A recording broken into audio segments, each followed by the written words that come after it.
사랑하는 이글스필드 가족 여러분, 10월 28일 수요일입니다. 가을이 깊은 오늘도 좋으신 우리 주님께서 여러분과 함께 하시기를 소망합니다. 오늘 우리가 함께 나눌 말씀은 구약성경 1069쪽 예레미야 11장 18절에서 12장 6절까지의 말씀입니다. 구약성경책 1069쪽 예레미야 11장 18절에서 12장 6절까지의 말씀입니다. 말씀을 읽겠습니다. 여호와께서 내게 알게 하셨으므로 내가 그것을 알았나이다. 그때에 주께서 그들의 행위를 내게 보이셨나이다. 나는 끌려서 도살 당하러 가는 순한 어린 양과 같으므로 그들이 나를 해하려고 꾀하기를 우리가 그 나무와 열매를 함께 박멸하자. 그를 살아있는 자의 땅에서 끊어서 그의 이름이 다시 기억되지 못하게 하자 함을 내가 알지 못하였나이다.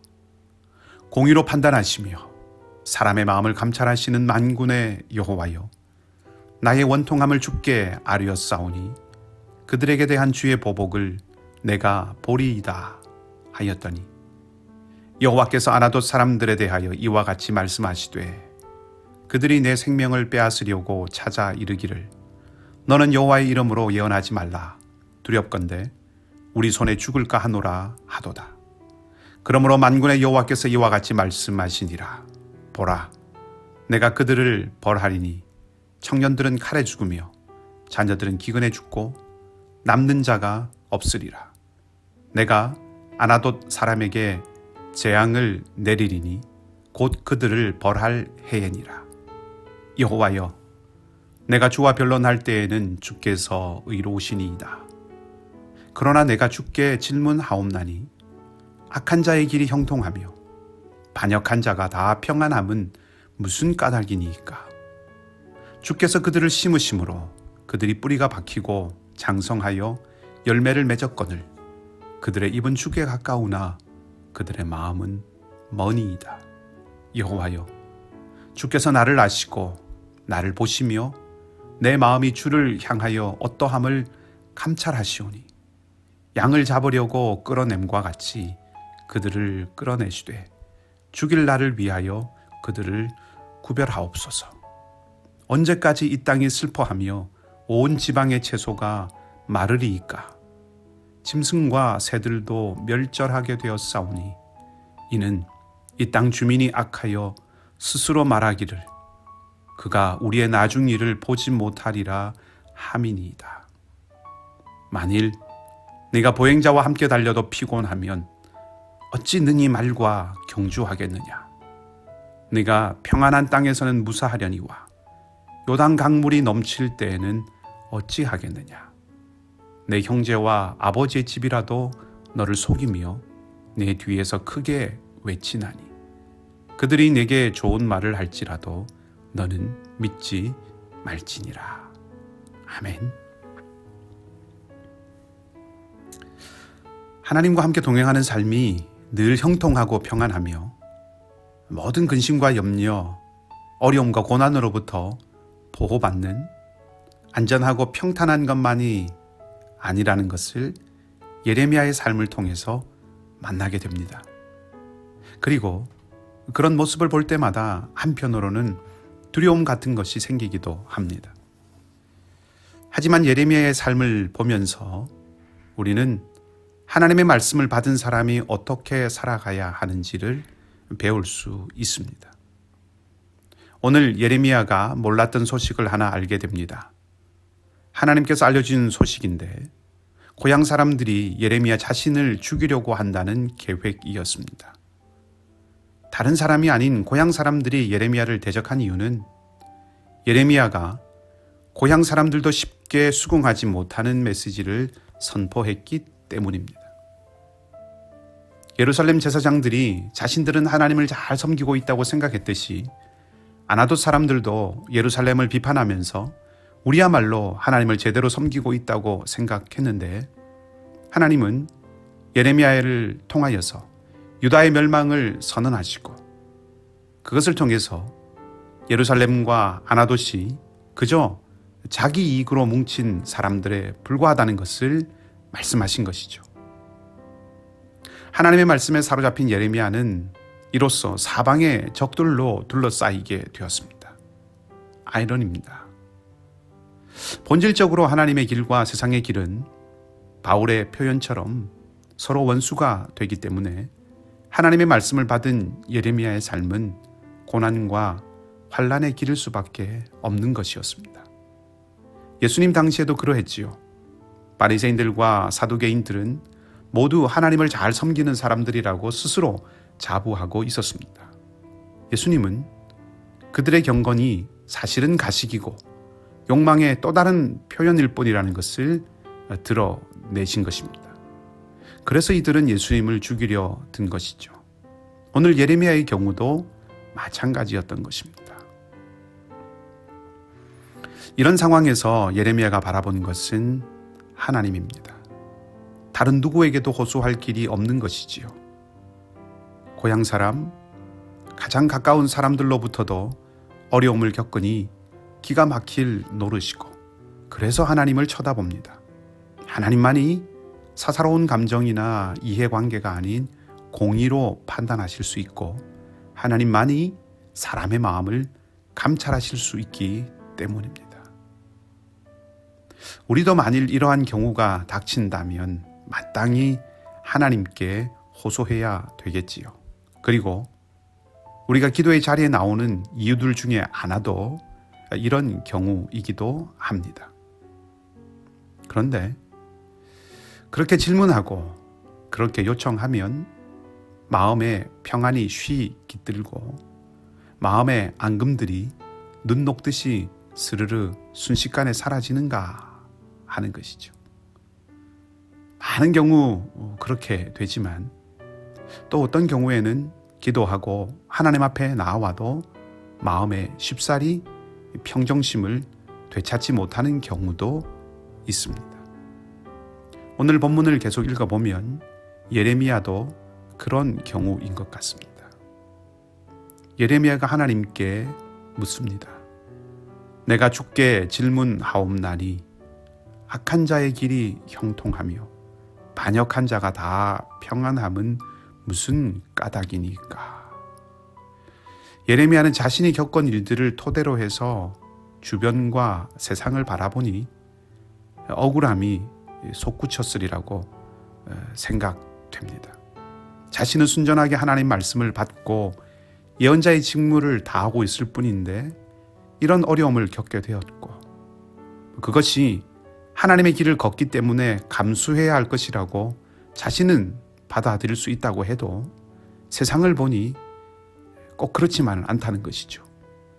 의인이 복을 받고 악인은 벌을 받는 것이 당연한데 지금 그렇지 않다는 것입니다. 자기가 이런 일을 억울한 일들을 당하고 보니 세상의 부조리가 눈에 들어오게 되었습니다. 분이 나겠지요.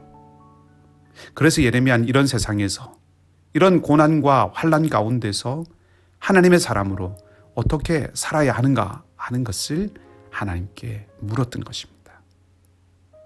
그리고 그에게 오늘 하나님께서 말씀하셨습니다. 그 하나님의 대답이 12장 5절과 6절 말씀입니다. 5절을 조금 길지만 유진 피터슨의 주와 함께 달려가리다 라고 하는 책에서 해설하고 있는 그 부분을 읽어드리겠습니다. 5절 말씀의 내용입니다. 하나님이 말씀하십니다. 예레미야야, 그래, 인생은 괴로운 바다와 같다. 그래서 방해하는 첫 파도가 몰아칠 때 아예 기권하려는 것이니 인생에는 하루 세끼 식사와 밤에 잠자리를 구하는 것 이상의 것이 있다는 것을 알게 되자 이제 뒤로 물러갈 작정이냐? 수많은 사람들이 하나님의 영광을 위해서 위험을 감수하는 것보다 자기 신변의 안전에 더 관심이 많은 것을 보는 순간 집으로 뛰어갈 생각이냐? 너는 조심조심 살 생각이냐? 용감하게 살 생각이냐? 너는 너를 최상의 삶을 살고 의를 추구하고 탁월함을 위해서 계속 전진하라고 부름받았다.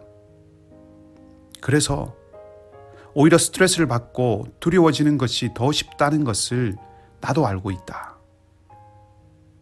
기생충처럼 사는 편이 더 수월하다는 것, 보통 사람처럼 느긋하게 사는 편이 더 쉽다는 것도 안다. 그러나 더 쉬운 건 사실이지만 더 나은 삶은 아니야. 더 수월하지만 더 뜻깊은 삶은 아니지. 더 쉽긴 하지만 더 보람 있는 삶은 아니란다. 나는 네가 스스로 이룩할 수 있다고 생각하는 것보다 훨씬 더 고상한 목적을 가진 삶을 살라고 너를 불렀고 내 소망을 이룰 수 있도록 능력을 공급하겠다고 약속하지 않았니? 그런데 이제 첫 번째 난관이 보이자마자 그만두려고 하다니.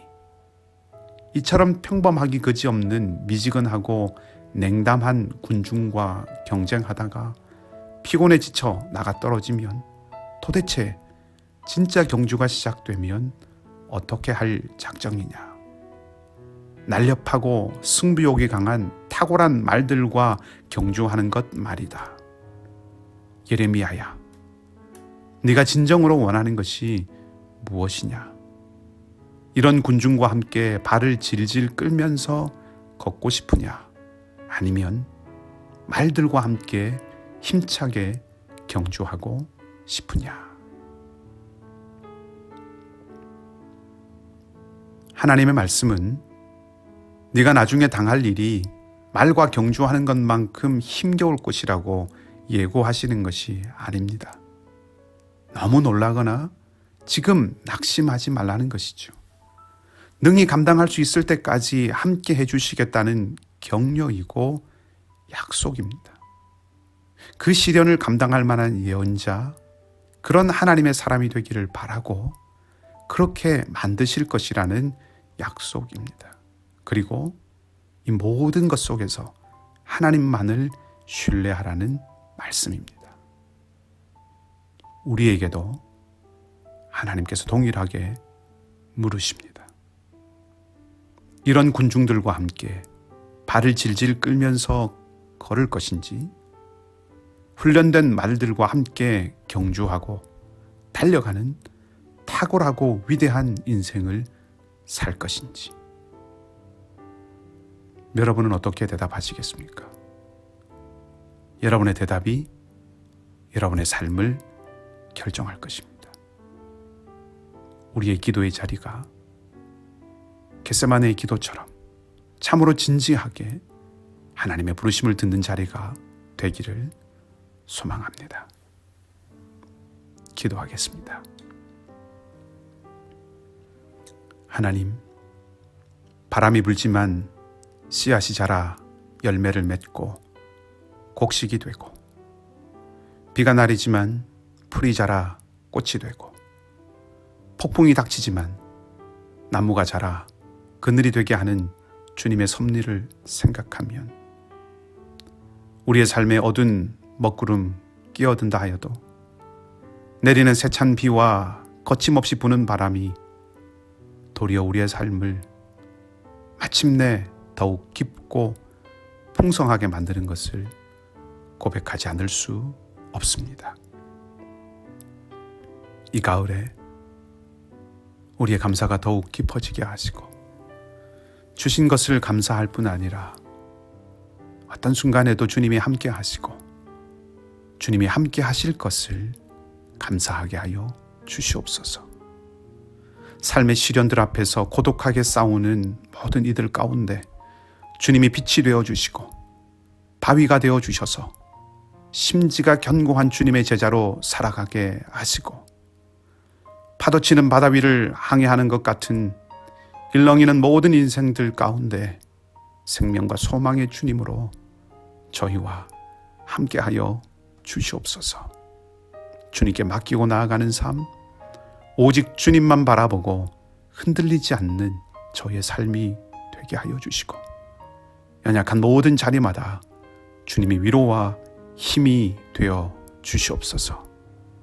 김백수 집사님, 박성규 집사님, 이윤성 자매, 특별히 주님의 은혜의 손에 붙들어 주시고 함께하여 주시옵소서. 치유와 회복, 다시 일어서는 은혜를 허락하시고 그 가족들에게도 주님께서 평강으로 함께하여 주시옵소서. 오늘도 우리와 함께 하시는 주님께 감사드리며 우리 주님 예수 그리스도의 이름으로 기도하옵나이다. 아멘. 각자 기도하시고 믿음으로 승리하는 귀한 삶이 되시기를 주님의 이름으로 축복합니다.